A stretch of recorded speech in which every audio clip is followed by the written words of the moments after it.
So Road to UFC is back for 2024. Season number 3 is going to be kicking off this weekend. In fact, episode number 1 will be taking place at 6 a.m. Eastern Time and can be watched in the US on UFC Fight Pass. Elsewhere, if you do actually go to the UFC website, they do have a little bit of an article which does tell you where you can watch Road to UFC in other countries. And of course, this is going to be a tournament primarily focused on fighters from Asia to get them more international experience so that the UFC can have more high-level fighters from the continent of Asia.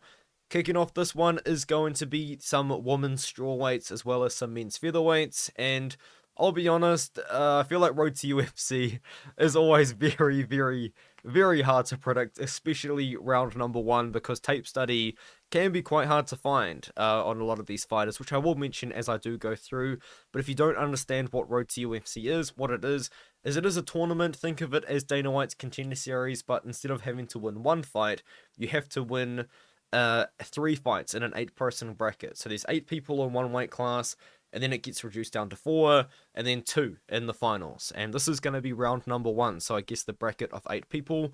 But to make things a little bit more confusing, they do have a bonus fight, which is kind of like a Contender Series sort of style of fight, where they do kind of have a showcase.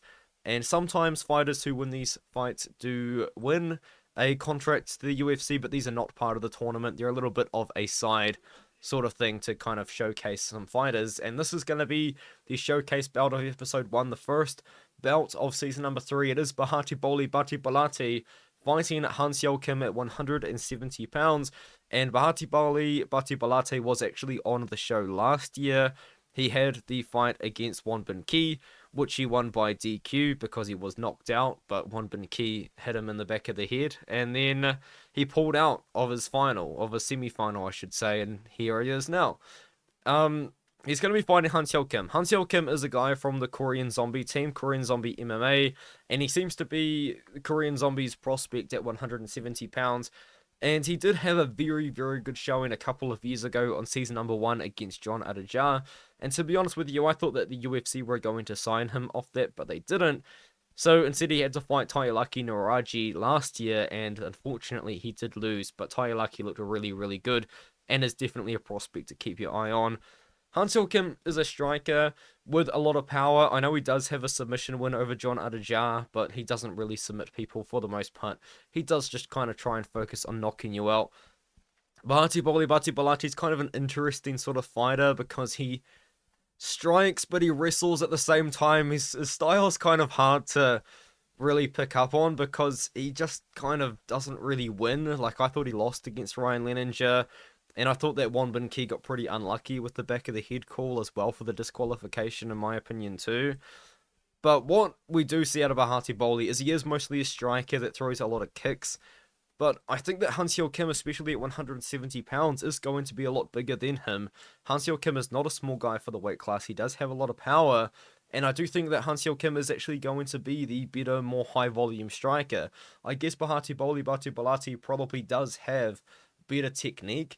But I like Xiaocan's aggressiveness, I like the fact that he always comes forward, and I just like the volume that we're going to see out of him. So, kicking off the card, I am going to be picking Xiaocan to win this matchup here to get the upset. I'm assuming it will be against Bahatebole Batebolati. So give me Kim by KO. And now let's move on to the first fight of the tournament. It will be Miki Motono taking on Feier Huang. This is the first year we are going to see women's fighters, and this is the strawweight division. One thing I'm going to say about Miki Motono is she is very small for the weight class. I mean, Miki Motono, she's a former atomweight. I believe she's fought at atomweight quite a bit in Japan. And if you do actually watch her fight against Feng, who I'm going to talk about soon, you can see the size difference, man. She is so small for this weight class. But she is a decent wrestler, and she does have pretty solid top control. Feier Huang is actually a fighter that I did kind of struggle quite a bit to find tape on. If you guys actually do want a little bit of a secret on how to find tape for these fighters, if you go to Tapology, search in the Mandarin name on Google, and you will get quite a bit. But for Feier Huang, I did kind of struggle to see tape that was recent. I saw a lot of her old fights, but if you actually look through her Tapology and what she's kind of done in the past, she really hasn't fought very good opponents at all at the start of her MMA career. So I was kind of just watching her beat up absolute cans, to be honest with you, and I didn't really learn much from that, but I do think that Miki Motono should be able to take down Feier Huang and control her on top. I did see Huang get taken down by much lesser opponents than Motono in that time, but albeit the tape that I was watching was like 5 years old, to be fair. But I do think that even then, Feier Huang's not that big compared to Motono. Like, Motono's 5'3", Huang is 5'5". I think Motono's going to be able to use the wrestling and control a decision in this one here. I don't think we're going to see too much striking. I understand that's not a very good way to kick off the video, but truthfully, I could really only find tape on Miki Motono, and Miki Motono is going to be my pick in this one here. And now Xiaocan Feng versus Kiran Shin is actually going to be a striker versus grappler matchup, where Xiaocan Feng is a striker and Kiran Shin is a grappler. And finding tape on Kiran Shin was kind of interesting because all of her fights are on YouTube.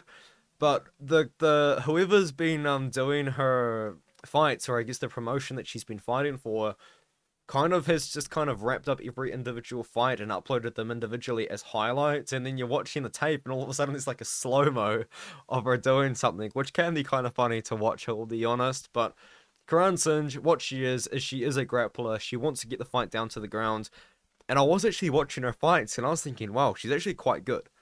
And then I realized the level of competition that she's been fighting has been pretty low. And every time she has fought someone that does have any kind of experience, she has lost. And I couldn't really find tape on this. I don't really understand why I couldn't find tape on them, but I genuinely couldn't. And I could really only find her winning, but she's just beating up these girls that aren't as good as her. But one thing I will say though is she did look very good doing it. But Xiaocan Feng is my pick to win the whole thing, to win the whole tournament. She already has wins over pretty much everyone that's actually competing. She's got a win over Zhani Liu. She's got a win over Feier Huang, who I mentioned earlier. And then she's got a win over Miki Motono, who I mentioned earlier as well. And Xiaocan Feng was kind of interesting to me because I will admit this is actually kind of an embarrassing thing to admit, but I'm not actually too sure if this is Xiaocan Feng, this photo, because I did watch tape, and obviously everything that I'm watching is in Mandarin. But I did watch the fight against Feier Huang, and she did knock her out with a left hook to ground strikes, and that girl that knocked out Feier Huang in 2 minutes, in the second round, definitely the right fight, is not this girl in the photo. So I've got a feeling Xiaocan Feng is going to look a lot different in the UFC Road to UFC tournament than this photo here, unless I've completely missed something. But of course, I did watch more than one fight. I did watch her fight against Miki Motono, and I will admit that was actually a much lesser performance from Xiaocan Feng than the knockout win over Feier Huang. Xiaocan Feng is very, very big for the weight class. She is 5'8". She definitely looks 5'8". She was so much taller than Miki Motono. She was much, much taller than Feier Huang, who was 5'5" listed. And she's got a lot of power on her feet, but she was getting taken down a lot by Miki Motono, it is worth noting. And Motono was finding a lot of success in that top position there. But Feng obviously ended up throwing up an armbar in the third round and did end up showing off that she does have quite a bit of submission ability on the ground. I do think that Xiaocan Feng should be able to defend the takedowns against Kiran Singh, even though I will admit I think that there is a very big weakness potentially in the takedown defense of Xiaocan Feng. I think the striking's not going to be close. Kiran Singh, from what I saw on her on the feet, is she kind of just throws overhands and doesn't really land much, whereas Feng is much more calculated, and I do think that Feng is going to land something on Singh. I think that Feng is actually a very, very good fighter and a very good prospect, and I do think that she is going to land a KO blow. But I will say, I'm not actually super convinced that's a photo of Xiaocan Feng. If you know, please let me know in the comments below. But the girl that I watched knock out Feier Huang definitely didn't look like that photo. But let's move on. Shin Haraguchi will be fighting Junyoung Hong. And Junyoung Hong actually did compete in the tournament last year, and he had a pretty disappointing fight against Koyome Machishima. It was a fun fight to watch, but it didn't really look that high level. And in that one there, I feel like Junyoung Hong kind of showcased that he does have a weakness in the wrestling. And unfortunately for him, that is what Shin Haraguchi is very good at. Shin Haraguchi, of course, did fight at 155 pounds last year. I thought he looked very out of place at that weight class. He was way too small for 155, and now he's going to be fighting at featherweight at 145. And honestly, I genuinely believe that Shin Haraguchi could probably fight at 135. He is so small for this weight class, man, but he's got a very, very strong wrestling base. I think he's like a world champion in the under 21s freestyle wrestling. I'm kind of hoping it was going to pop up here, but the point is, Shin Haraguchi is a multiple time Asian wrestling champion as well. Like, he's just got very, very good wrestling, and it has translated incredibly well to the UFC. He was able to beat Jae-Hyun Park, and he was able to beat Winjiri Patilima, but before that he was been absolutely dominating these guys on the regional scene with his wrestling. Jun Yong Hong showcased some better wrestling in his last fight. He actually did win by submission in about 90 seconds against a fighter from Indonesia, which was a fight that was a bit of a mission to find. I'll be honest, it's on YouTube. The whole event's on YouTube, but I ended up having to kind of scroll through and find it. But the point is, I think that Shin Haraguchi is the much, much better wrestler than Jun Yong Hong. Jun Yong Hong probably will be the better striker, and it is worth noting he's actually quite big for 145 pounds, so I am very interested to see this fight, just to kind of compare Shin Haraguchi to Jun Yong Hong, I guess, in size, because Haraguchi obviously used to fight at 155, now coming down to 145 for the first time. If Shin Haraguchi looks quite big compared to Jun Yong Hong, then I'm going to know that he's actually quite a decent sized 145 pounder, but if he looks really, really small, then maybe I definitely could more so subscribe to my own take that Shin Haraguchi could fight at bantamweight. I do like Shin Haraguchi though. I think he is going to be able to take down Jun Yong Hong. Koyomi Matsushima was able to take him down without too much resistance. I think Shin Haraguchi, with his better wrestling, is going to be able to do the same thing. And now Kangjie Zhu will be fighting Tatsuya Ando, and I don't really know how to feel about Kangjie Zhu because he's 18-4 and he has beaten some decent opponents, but he's also lost to some decent opponents. And the fights that I was able to find, and as I said, how I find these fights is I do put in the Mandarin name into Google, and that's how I find most of them. I was watching a lot of Kangjie Zhu fights, and he does have a couple wins by decision. And the fights that I was watching that he won by decision, I thought he was losing. Like, he got his arm raised, and I was kind of thinking to myself, what? Like was that the guy that I was actually watching?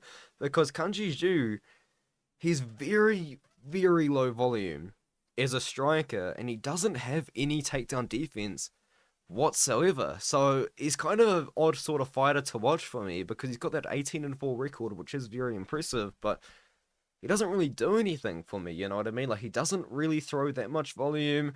He does seem to have a bit of power. He's got a lot of wins by KO, but he's got no takedown defense whatsoever.